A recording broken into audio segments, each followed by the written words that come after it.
3 days. Keep frozen off the ice for a while. Oh, I was just about to start. Are you sure? Are you good?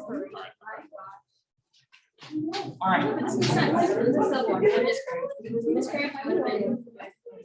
So now on the front, I'll tell you what I'd like you to write down. You don't have to write down every single word verbatim, but you do need to paraphrase in a way that you get all the key information. So look, I've been saying since the beginning of the class, we need to have a discussion about the end of the novel because it's very strange and it can be troubling or disturbing, you know, to some readers, etc. Steinbeck was super emphatic about the ending. He told his publisher that he wasn't going to allow it to be published if he didn't get to end it that way.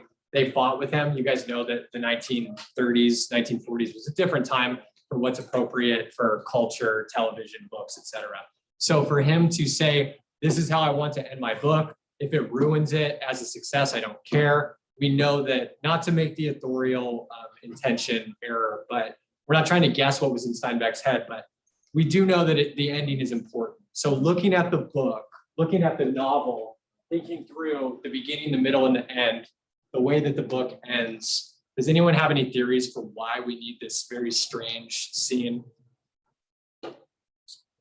Yes. To demonstrate that life moves on. Tell us more about that.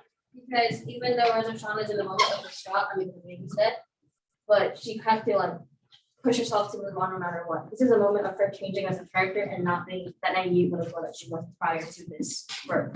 Excellent. So coming back to Rosa Sharon's arc, what I always ask classes is, think about Rosa Sharon in the first 100 pages of this book. Do you think she would have done what she did at the end in the first 100 pages? So we know that she's come a long, long way as a character. When a character comes a long, long way like that, Foster sometimes argues that they're on a queue. Foster would say that they're on a, it starts with a Q, the what? A quest. And the goal of a quest is not what the protagonist is looking for or trying to find or get. It's what they need. And what they need is always growth. And the word he uses, the quester is always after blank hyphen blank. Yes, self-knowledge. Excellent. Is that what you said, Greta? Way to go. Self-knowledge. And so Rosa Sharon does gain this self-knowledge through the act at the end. And it comes back to renewal. It comes back to life continuing, even though we're in the face of destruction. Any other theories? One more. Yeah, Tatiana? No? Just weird way to end a book. Wild, right? You got two. Yeah, it is my well. I think it ends this way because Steinbeck's trying to showcase like just how like hopeless and desperate these people are. Like this is what they need to do for this man to keep living. And like it just, I feel like it's just saying like what more could be. You feel like it's just saying what? Like it's just like what more like hopeless. Like just it's such a like staggering, like it stays in your head, like whoa, like that just happened, and it just like it shows how desperate these people were and how hopeless they were. It's an ending you'll never forget, right?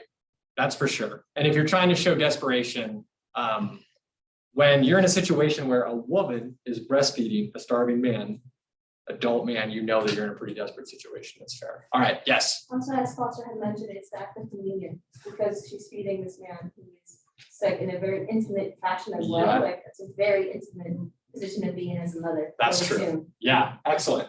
All right, so a note on her arc, as you already mentioned, this is what you're writing down. You can paraphrase, this is what you're writing down.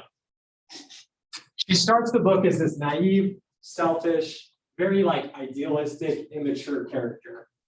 And we talked about through Boobie Miles in the video clip and his relationship with football, her identity is wrapped up in being a mother to the baby and being a wife to Connie. And she put all of her eggs in the mommy basket. She put all of her eggs in the wifey basket.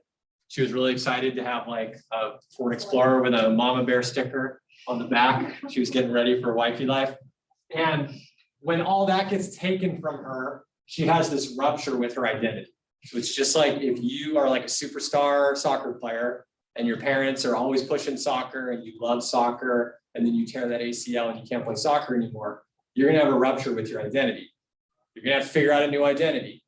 That's what Rosa Sharon does. What is her new identity? Well, she's still a mother, but she clearly didn't give birth to a live baby. This is going to be a weird idea, but she gives birth to a new paradigm. She gives birth to a new way of thinking. She gives birth to the idea of putting community over self. And you probably already got that, but even to take it further, she gives birth to the idea of putting community over your immediate family. Because the milk was reserved for her what? Her child, and her child is part of her. Family. And now she's giving it to some random stranger. And so she took what was reserved for this baby that was in her family, and as Esmeralda mentioned, this very intimate, personal thing, and then she's giving it to a complete stranger. I think it kind of says something about the unity of the Disney franchise and like you breastfeed your family. And she's saying that like we are the poor people, we're the ones struggling, we're kind of family at this point. And I think, like, Solidarity. if there was a Absolutely. rich man that was like dying, do you think that she would like, I don't think she would like give a breast milk to that person, you know? Just like in the video yesterday. But yeah, it's just that. Absolutely. Spot on, Will. Yes. And on to Will, it's like, think about it as a rich woman giving her milk to a poor man. She would definitely not do that. That's Uh-huh. her class. Therefore, like, yeah, that's solidarity. Yeah, that's a really good point, that a rich woman probably wouldn't have done the same thing for the starving man in the context of Grapes of Wrath. So this is a crazy concept because Ma is all about what? Ma is all about family. We got to get the family across. We got to keep the family together. And so this is really a pretty crazy idea at the end of the novel because you guys all get it. The book is about you need to put others before yourself. The book is all about evil comes from only thinking about oneself and selfishness. But the last scene takes it another step forward, that you need to put the community even before your own what? Your own family. All right, I'm going to repeat that. You have to put the community even before your own family, which is a pretty wild idea. I agree. It's pretty crazy, but you think about the tractor driver, and the tractor driver is acting selfishly for his family, and he ends up destroying other people's houses to feed his kids. So Steinbeck says, or the book rather, Grapes of Wrath says, even if you act out of self-interest for your family, you can still hurt the community. Like you can still do ill looking out for your own family. So in order to really fix this problem, you have to treat your neighbor like your family. You have to treat your fellow man and your fellow woman like a member of your family. And he wanted a central image. He wanted the book to end on a woman treating a stranger like a member of her family. And what ended up working was the last image that you get. So that's one explanation for why it ends the way it does. It's an argument for extending the family. The family is not just your mom and your dad and your brothers and your sister. The family is your neighbor. The family is your class. It's others in need. And it's our responsibility to take care. It's our responsibility to love and care for one another. So she is a mother, but she gives birth to an idea of extending the family. Yes. It's another biblical illusion because in the Bible it mentions that you're supposed to love your neighbor as you love yourself. For sure. Absolutely. Right. People are still writing, so I'll give this up. Yeah.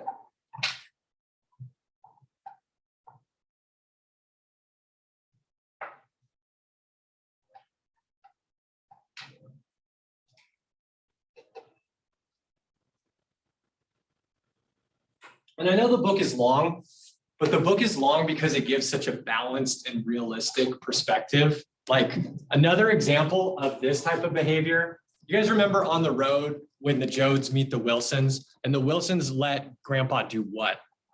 Die in their tent. So I don't know about you guys, but if I'm driving to the Grand Canyon with my family and someone's like knocking on the door of my car, like, hey, my grandpa's really sick, can he come in your car and die, please? I'm gonna be like, no, thank you. But the Wilsons are so big-hearted. It's the Wilsons, right? Yeah. The Wilsons are so taking care of others in need from their particular situation that they're willing to let some complete stranger come into their tent and they're willing to make this person comfortable when they pass away. One of the most uncomfortable things for Americans is death. And so allowing some stranger to die in your area, people don't even want to move into houses that people died in 100 years ago. You know what I mean?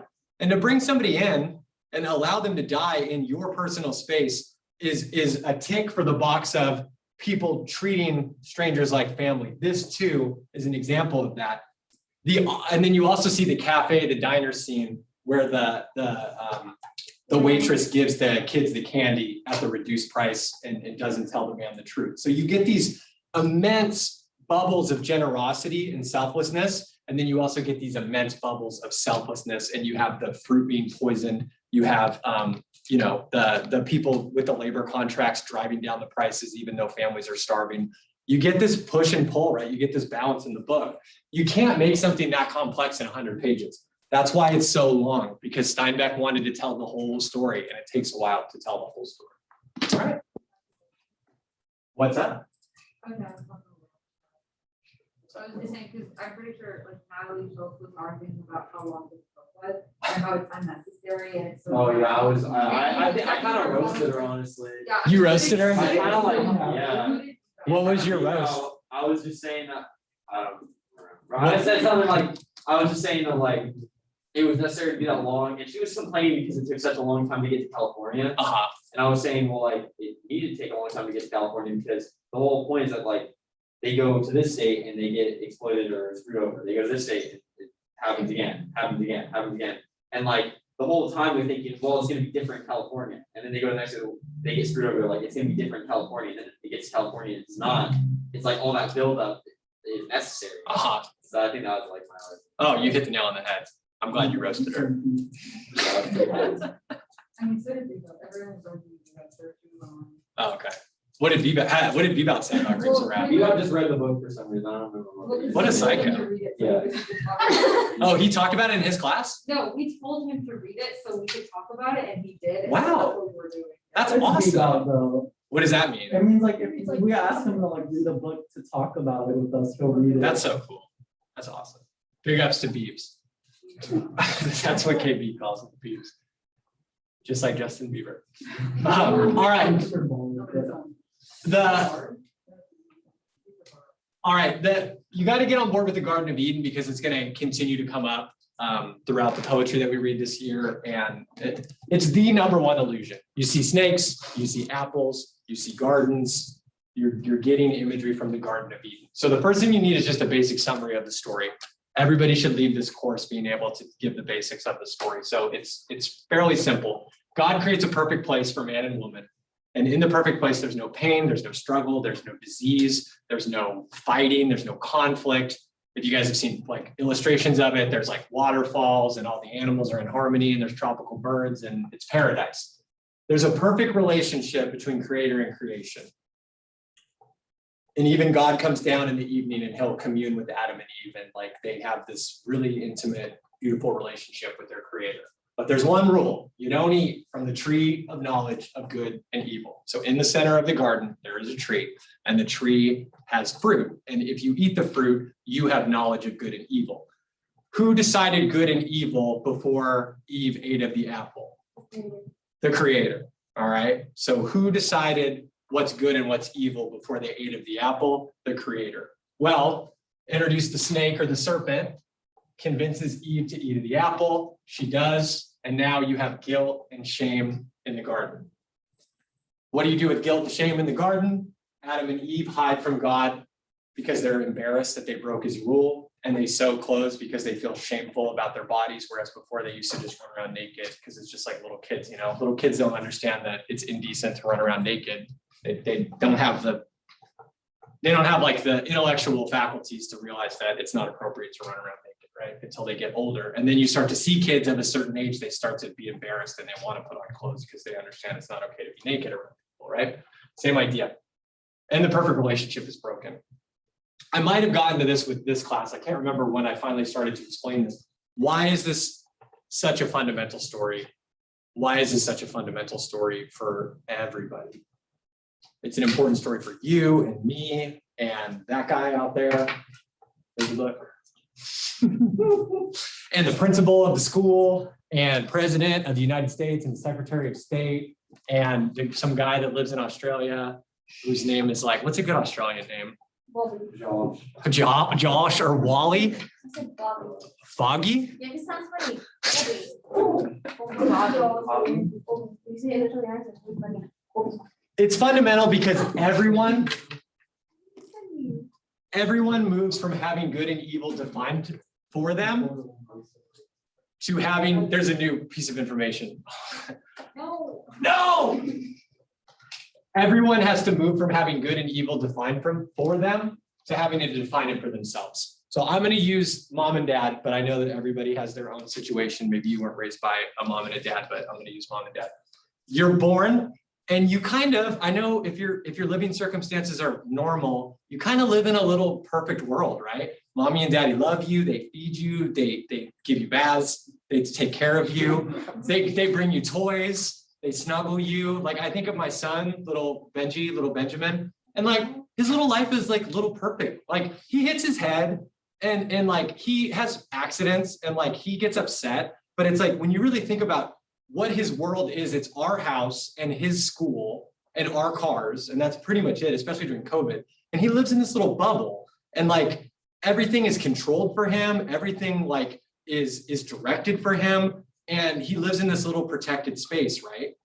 You at some point in your life, you were too. But in that situation, you will reach an age 12, 13, 14, where you want to start whatting your parents. Define, pushing boundaries, because you want to start deciding what for yourself. What's good and what's bad. So every single human being at some point has to wake up, has to develop and say, I don't want mom and dad to define what's right and wrong anymore. I don't want mom and dad to decide what I do with my life anymore. I want to make those decisions for myself. Guess what? That's painful for your parents and for you. That's why being a teenager and in your early 20s is difficult, because you're breaking away from your Eden, from your paradise, from this little world that your parents created for you. But you have to in order to be mature. If not, you're in your mom's basement eating Totino's pizza rolls, playing Call of Duty, right? And that's not a life you want to live. So everybody has to go through this of perfect relationship between creator and creation, but it must be smashed because I want to be my own person. I want to decide good from evil. That's such a fundamental story that keeps coming up in literature. All right. How do we see this in Grapes of Wrath? Well, Rosa Scharin's forced to mature in this way. I know her life is very far from perfect. However, she has to step outside of the protection from Connie, the protection from the family. The last scene, she has to widen the family. She has to move away from her family unit as she knew it, and she has to create a new idea of family. We've all talked about how California is this illusion that resembles the garden, and the Jodes think that if they can just get there, as Will mentioned, that they're going to achieve perfection. They're going to get to this place and it's going to be perfect. And Grandpa talks about the grapes and how the juice is going to run down his chin. It's going to be like this Eden when they get to California. And there's just a lot of fruit in the book, right? You can't ignore that. A lot of fruit in the book. And when you think about California geographically, we got the beach. What else does California have? The mountains, the desert. Don't forget about the forest, the valley, the what? The grasslands. I mean, we're like our own little ecosystem. I think we're one of the only places in the world. You guys ever heard this where you can snowboard in the morning and then you can drive to the beach and surf and watch the sunset? We're like one of the only places in the world you could do that. California, geographically, really is an Eden. It really is a paradise. And who spoils it? We do, right? Man, humans. And so, same idea. When they call California a paradise, it really is true until man comes and spoils it.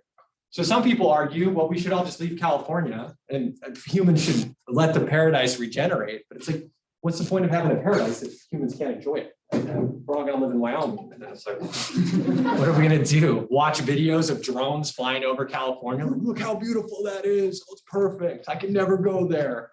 So it's always this balance, right? Humans corrupt, but if humans aren't here, I don't know, what do we have? Cows, bison, deer? Bison is a good idea. I love bison. I'm so. Buffaloes. Are buffalo and bison the same Buffaloes thing? are- I think so. Are buffalo and bison the same thing? I don't think, yeah. They're not extinct. No, they are. You can. Not endangered, buffaloes are extinct. Oh, Oh, is that- No, they did, we don't, Buffaloes the are species extinct. of buffaloes did go. Not like extinct. water buffaloes, the buffaloes that like look like classic like Buffalo Bill, like Those are those extinct. have those are. Even the stupid color. Some people are still writing, so I'm letting this discussion occur. Yeah, they come out and Just somewhere like on the back, just make real quick notes. Just know these three things. Rosa Sharp's forest, you know, California's an illusion of the Eden, and then Right. Wait. California is paradise. Is it water buffalo They're or no? endangered. Is it endangered or not? What kind of I buffalo don't is it? know. Near threatened. Only Population. in Australia. That's not good though. This is only. That's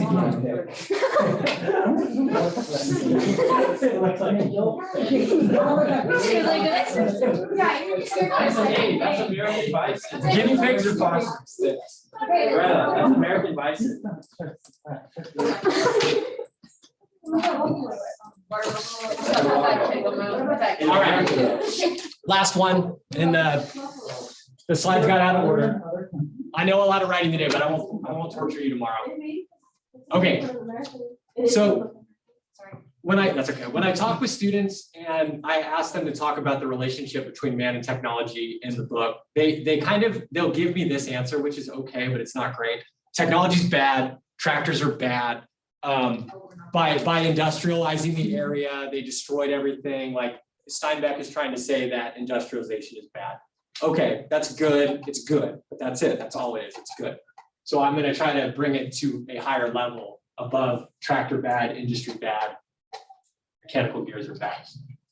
Let me kind of move logically. The first thing I'd like to submit to you is that technology distances humans from their natural original state. I want you to think about that. Technology distances humans from their natural original state. So your natural original state is the moment that you're what? Born. And I want you to think about a newborn baby. They come out and they're what? Ugly. They're ugly usually. And they're what? Disgusting. Okay, we got ugly, disgusting. Crying, Pure cold. pure, true, cold, they're cold, right? Okay, what? They're puny, they're very small, all right? So keep that in mind. Keep that in mind. Then, can someone raise their hand? What is the first piece of technology ever? Don't shout it out, raise your hand. The first piece of technology ever, yeah. The wheel, but we can go even further back. Yes, I mean, I'd say fire, Oh, probably, it's like some tools. fire, fire. Probably like the iPhone. So here's something you have to realize. Fire, can we all agree fire is an amazing thing for human beings? Yeah. You can cook your food, you can keep warm. Not right now, not right now, not if it rages out of control. But fire really bumps up the human being's capabilities. But it's not necessarily natural. Your natural state was when you were born and you had to kind of create fire. Fire happens naturally. What's that? Fire happens naturally. But human beings can like contain it and they can Oh, create it play and with it. extinguish it. They can control it, right? So I want you to think of that. Keep that in the back of your mind. With this distance that comes through technology, it's easy to dehumanize other people. Let me give you an example. Things like Twitter. Who's on Twitter? Anybody? Yeah. So we know a lot of arguing goes on Twitter. Is that right? A lot of arguing on Twitter. Why is there so much arguing on Twitter? Because you dehumanize other people through that piece of technology, right? You don't think of a person behind the screen.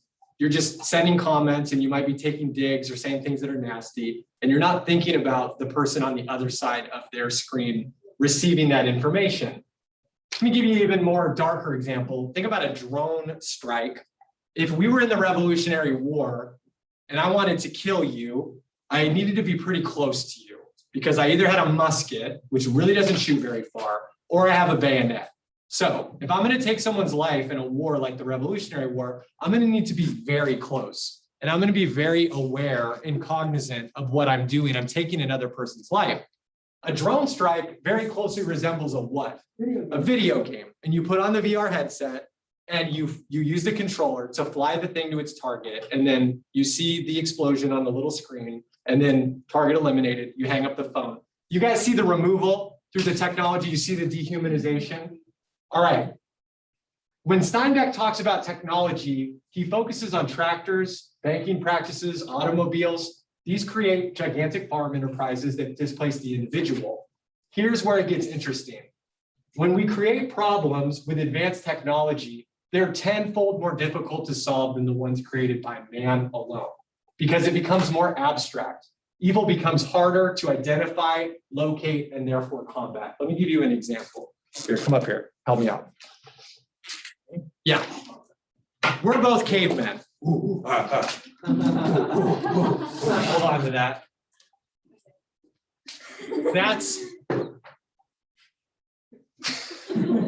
That's Griffin's property, all right? The spider, just as an example.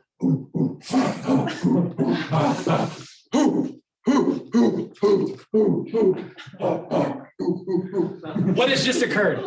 You took over. A theft, and it's very clear. Thank you, have a seat. That was very well done. A theft. And it's very clear who is the perpetrator of that theft? Me. Very clear. Very clear. A theft has occurred and I am the perpetrator.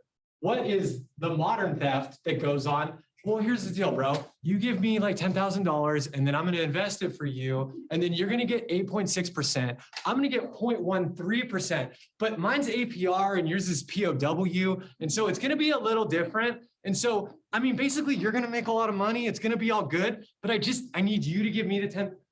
And I invested in this company, right? So it's the company, and the company takes the money, and then that company is owned by a bank, and that bank is owned by a bigger bank. And so when you give me the money, it kind of goes to this like world bank, but don't worry, because you'll get a check in like 6 months and it's really going to grow your money. You can see how clear the theft was between the cavemen, and when technology gets involved, you can see how abstract the theft becomes. Does that make sense? How abstract the theft becomes. And then when you want your money, what do I say? Hey, bro, you scammed me. I want my money back. Well, the bank, I mean, it's not me, it's the global bank that has it. I can't get your money back. You got to call the guy, and the guy will call the guy, and that guy will call the guy. You got to talk to the East, man. It's all on the East. You got to call Wall Street, bro, and they'll fix it for you. And so I'm not trying to make like anti-stock market claims or anything like that. I'm just saying that as technology makes people less, it dehumanizes us in a lot of ways. When evil exists, when things get shady, it becomes very hard to point the finger and fix the problem if technology makes problems very big and hard to identify and work with. Yeah, well. Have you seen the South Park episode about the economy where like, if not fine. But Which one? Is it the Amazon one or it's a different one? No, it's like the whole time Kyle is trying to return this blender, and like he can't do it because the store that they closed because of the economy and Amazon and stuff. Oh, happy about Amazon actually, I don't know. But he's like going to Wall Street. He's like, I'm trying to return it. Like, he tells him to go on, and like he's at like the presidential office. He's like, I'm just trying to return this blender. That's perfect. I should find that because that really illustrates the point. Cool. So those are ideas worth remembering as we move forward, because those ideas, this technology idea is great for Brave New World, Frankenstein. Yeah, towards the end of the year. Yeah, Kate and Frankenstein. Yeah.